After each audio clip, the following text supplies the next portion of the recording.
In the lush village of Ipetu, nestled in the heart of Nigeria, every woman was celebrated for her confident stride, graceful dance, and most notably, her curvaceous figure. Stories of Ipetu's women spread far and wide, and the annual Nyash festival became a spectacle for neighboring villages, a showcase of beauty, dance, and celebration. But in this village, where curves were seen as a gift from the gods, there was one exception, Zori. Born to the respected couple Chinedu and Shohail, Zori was a blessing that came with an unexpected twist. While most babies in the village arrived with round cheeks and sturdy builds, Zori was slender, her frame petite. Her most noticeable difference: her Nyash, or lack thereof, was a constant topic of gossip. At first, her parents dismissed the whispers. "The gods give as they see fit," Shohail would say. But as Zori grew, the murmurs turned into open ridicule. The other girls, blossoming with the curves celebrated in their community, began to tease her relentlessly. "Kasongo," they would call, laughing as Zori walked by. "Do you even cast a shadow when you stand in the sun?" The mockery stung.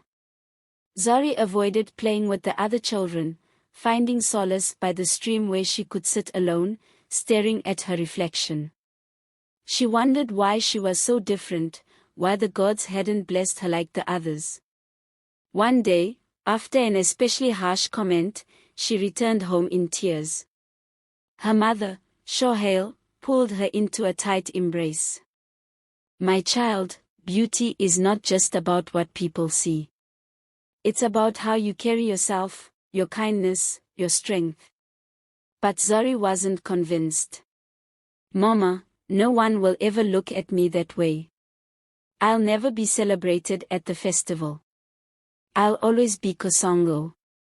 Seeing her daughter's pain, Shohail sought advice from the village elders, but their answers were vague.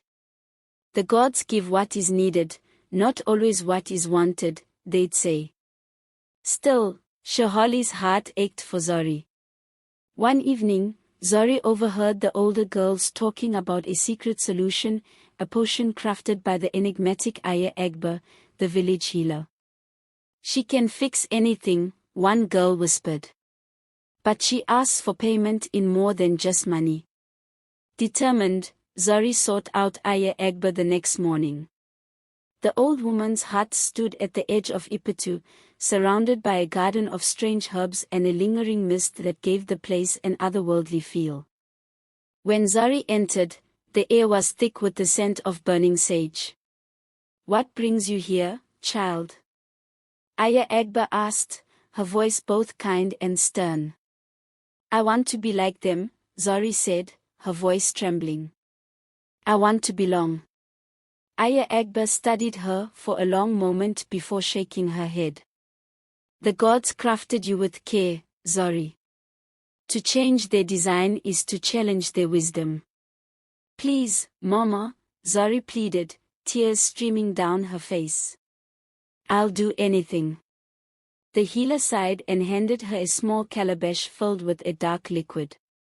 "Drink this every day, and follow my instructions. But be warned, this path may cost more than you're willing to pay. True beauty lies within, not in what the eye sees." Zori nodded, clutching the calabash tightly. She began the regimen that very day, enduring the potion's bitter taste and eating more than she ever had. Her diet now included plates of yam pottage, egusi soup, and akara. But as weeks passed, her body refused to change. Frustration turned to desperation, and she began experimenting with stronger concoctions and rituals suggested by the other girls. Her nights were restless, filled with dreams of being adored at the festival, and her days were consumed with her mission. But her health began to decline. Her once bright eyes dulled, and her energy waned. Her parents grew increasingly concerned but didn't know how to help.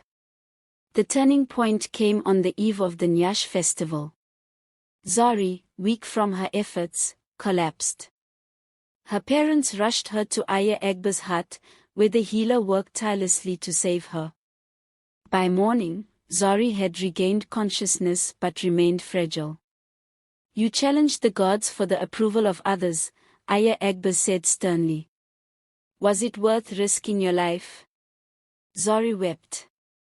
"I just wanted to fit in."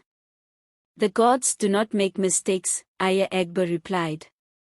"Embrace who you are, and the world will follow." That evening, Zori faced a choice: stay home in shame or attend the festival as her true self. With her parents' encouragement, she decided to go. She crafted a stunning Ankara dress that celebrated her petite frame, and adorned her hair with cowrie shells that shimmered in the firelight. When Zori arrived at the festival, the crowd fell silent. Gone was the timid girl they had teased. In her place stood a young woman who radiated confidence. As the drumbeat began, Zori stepped onto the dance floor. Her movements were fluid, her grace undeniable. Though her frame was small, her presence was commanding. Among the spectators was a traveler from Lagos, a choreographer scouting talent for a cultural performance. He approached Zori after her dance. "You are extraordinary," he said. "Your movements tell a story that words cannot. Would you join my troupe and share your gift with the world?" Zori hesitated, glancing at her parents. Shohail smiled proudly. "Go, my child. Show them the beauty we've always seen in you." From that moment, Zori's life changed. She traveled far beyond Ipetu, inspiring others with her story and her unique style of dance. Her name became synonymous with self-acceptance, and she taught people that beauty comes in many forms. Back in Ipetu, the villagers no longer whispered about her differences. Instead, they celebrated her courage. The girl once called Kasongo became the pride of the village, a symbol of the power of self-love and resilience. And so, Zori proved to the world that the smallest Nyash could leave the biggest impact, reminding everyone that true beauty lies in embracing one's unique self. As we end this tale, remember, just like Zori, every one of us has a unique story to tell.